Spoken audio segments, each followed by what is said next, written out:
go in the ground and get all the bad fruit, and you have to decide whether it's good enough to eat or for the chickens, because, I don't know, it's just hard to decide. None of our friends ever wanted to sleep over at our house because they knew they had to work in the garden in the morning.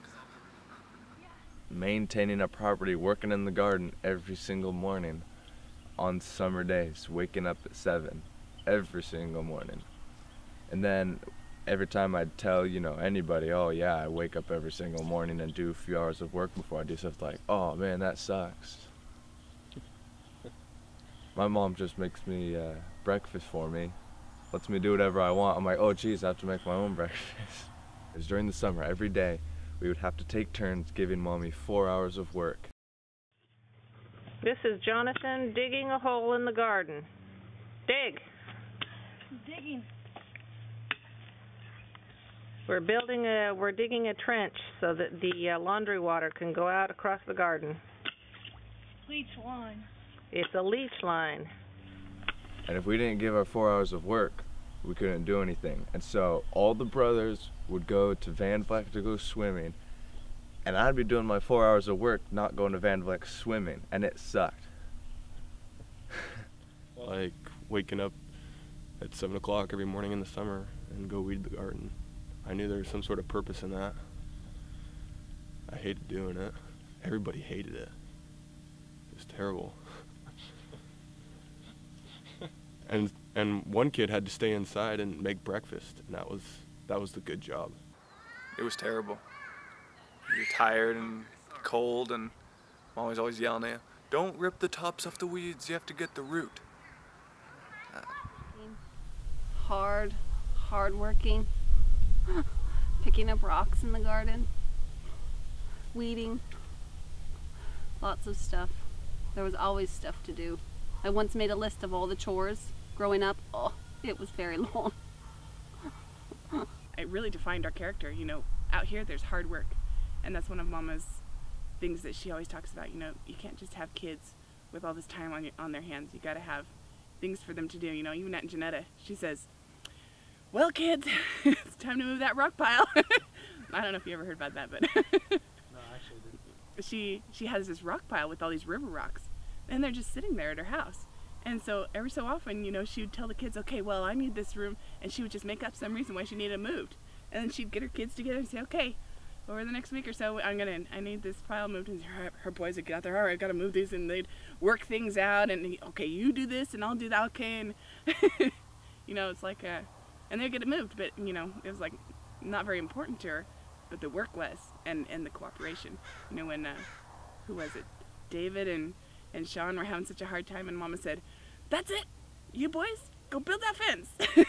They were out there just mad at each other, just as mad as they could be, and by the end of the week they had a fence. And they had a tolerable working relationship, which got them through a few years. That was an important step. I think the worst punishment I ever got was having to build that fence with Sean. That was the worst. I remember Mommy was going to pay me to build a fence in the backyard.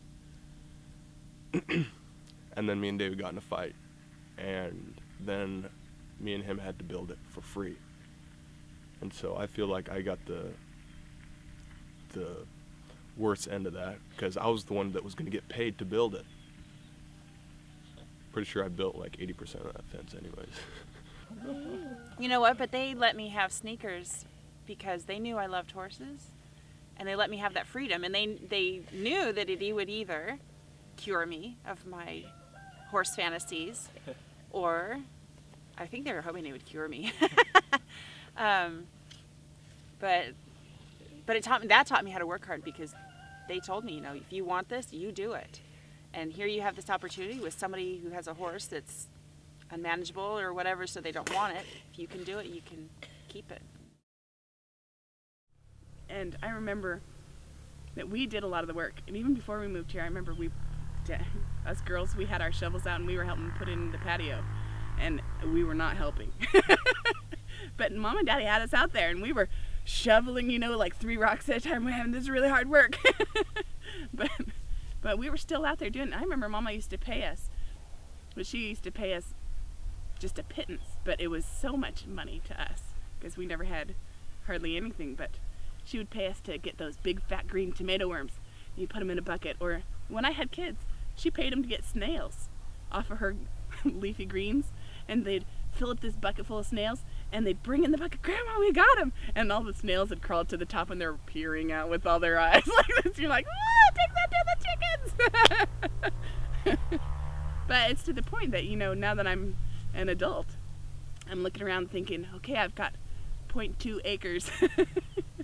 I'm gonna have me a chicken house. And so I've got 4 chickens, and my sister's talking me into getting some ducks, but one of the biggest reasons I enjoyed growing up in property is because we had animals. I enjoyed them.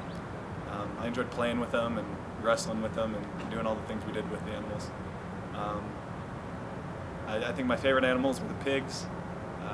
My least favorite animals were definitely the goats and Scooter. Didn't like Scooter. Somehow he made it into the family picture. one of the reasons why we had animals was, one, to be self-sufficient, but two, to teach our children, the kids in the family, character and give us the sorts of experiences that we needed to become responsible people. Woohoo! If one of those horses sticks their head through, Frenchie's gonna... She's like, hey. I'm taking him off the cloth, he might. Take the picture if you want to take the picture. I'm taking a video right now. Ugh. Hey Jonathan, show the frog. No, not the video. There we go. Just lift him. There he is.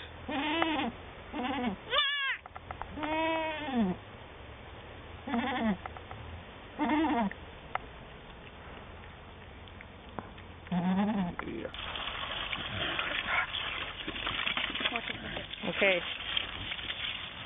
Don't squirt me.